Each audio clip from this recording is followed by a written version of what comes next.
so many people have nothing else to do with it, and they would just quit and not do it, So, Yeah. but so you made this decision. You're like, okay, I want to work with investor clients. Well, that's great. Well, how do you actually get the investor clients to kind of like want to work with you? And I think you had the knowledge, right? But a lot of people, this is like the part with marketing that's so hard. It's like, okay, you could be good at what you do. You could be an investor yourself, but then how do you actually get other investors or prospective investors to like trust you and even find you? Yeah, so that's a multitude of ways, right? So like certainly, you create kind of all the profiles on social media and things like that. I think because I had some relationships in the Boston area already, like I would like call people. Cold calling really helped me get into the door.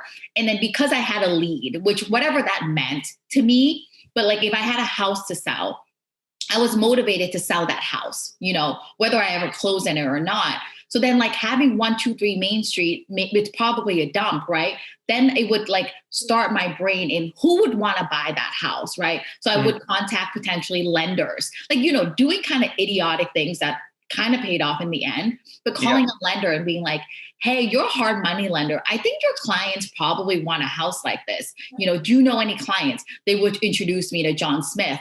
I would talk BS to them because I probably had no idea what I was talking about. Yep. But well, you had a house though, so that's more than what most people had. Right. And then I would meet them and then they would be looking for deals. Like all these developers are always looking for deals. So then I was like, okay, like I can help you, and then I would sit on MLS and find, and that was a repeated process over and over.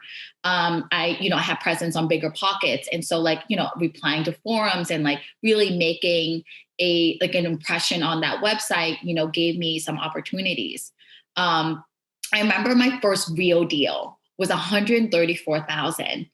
And it was actually something that I contacted somebody on Bigger Pockets and literally BS, right? Like writing an email saying, hey, like I'm a real estate agent.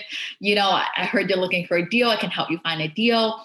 I would look at MLS and find a deal. I had no clients for these deals, and then again, calling a vendor, calling somebody I knew and be like, this is a really good deal. Do you know anyone who wants this deal?